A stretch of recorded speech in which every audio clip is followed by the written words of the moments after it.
Sir आप देख रहे हैं पाकिस्तान जीत गया बांग्लादेश से और इंडिया का मैच लास्ट में चला गया। क्या देख रहे हैं 19 को पाकिस्तान और इंडिया का मुकाबला कैसा रहेगा? देखिए, टफ सवाल है इसलिए कि कोई क्लियर फेवरेट नहीं। हालांकि इंडिया को मैं फिर भी एडवांटेज देता हूँ, घर में खेल रहे हैं, बैटिंग बहुत स्ट्रांग है, ये बैटिंग पिचेस हैं और पाकिस्तान की बॉलिंग स्ट्रेंथ है, तो ये अच्छा मुकाबला होगा बैट और बॉल में।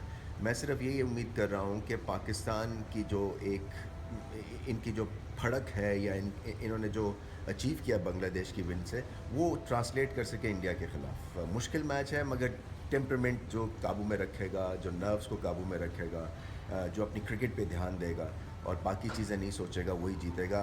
इस वक्त स्लाइटली एज है डेफिनेटली इंडिया को। पाकिस्तान की वो टीम जो बांग्लादेश में थी और उससे पहले जो अभी कोई डिफरेंस देख रहे हैं कल के मैच के बाद? मुझे ऐसा लगता है कि खासी इनकी लताड़ हुई है मीडिया के अंदर, तो उस वजह से अब ये ज़्यादा डिटर्मिंड मुझे लग रहा है। बॉडी लैंग्वेज बहुत अच्छी थी बांग्लादेश के ख़िलाफ़।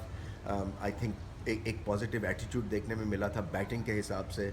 और अगर पाकिस्तान की बैटिंग क्लिक कर जाती है तो फिर पाकिस्तान को मुश्किलात नहीं होंगी मैच जीतने के लिए, क्योंकि इनकी बॉलिंग स्ट्रांग है। तो ग्रुप में जो ऑस्ट्रेलिया, न्यूजीलैंड, इंडिया, क्या देख रहे हैं पाकिस्तान? देखिए, पाकिस्तान को एक एक मैच आगे खेल समझ के आगे जाना है। ये नहीं कि 5 मैच का प्रेशर लेके एक मैच में उतरें। सो एक अब बांग्लादेश से जीत गया, अगला कड़ा मुकाबला है इंडिया से, उसके बाद एक एक करके लेंगे। मुश्किल है वर्ल्ड कप, इसलिए तो वर्ल्ड कप है क्योंकि आपको बेस्ट टीम होना पड़ता है और हर एक को हराना पड़ता है। बिल्कुल सर, बिल्कुल सर।